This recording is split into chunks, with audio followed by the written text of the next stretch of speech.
Today, I wanted to improve the traffic to our website, and what I started with was actually doing an analytics flow. So I went to Google Analytics and I went back and forth with Elysia, and I uploaded the data from Google Analytics, different screenshots of different charts and tables into the reporting module.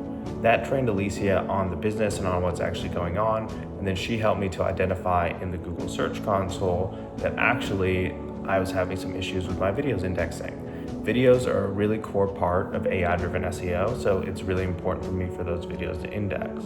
I learned that Google actually requires you to have like a watch page, which is different than previous guidelines.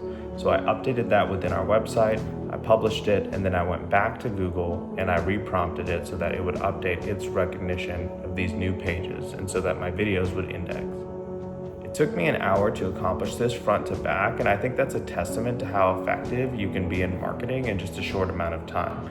The impact I made today is going to be felt as we go on because I made a foundational change. So everything from here on out that I am creating video-wise when I post it on YouTube, I'll also post to our site, and I'm kind of creating a compound SEO effect there. Hopefully this was helpful, and if you have any questions, you can feel free to leave them in the comments, and would love if you would share, like, or subscribe if you're interested in this type of stuff, growing businesses, utilizing technology, and making life easier.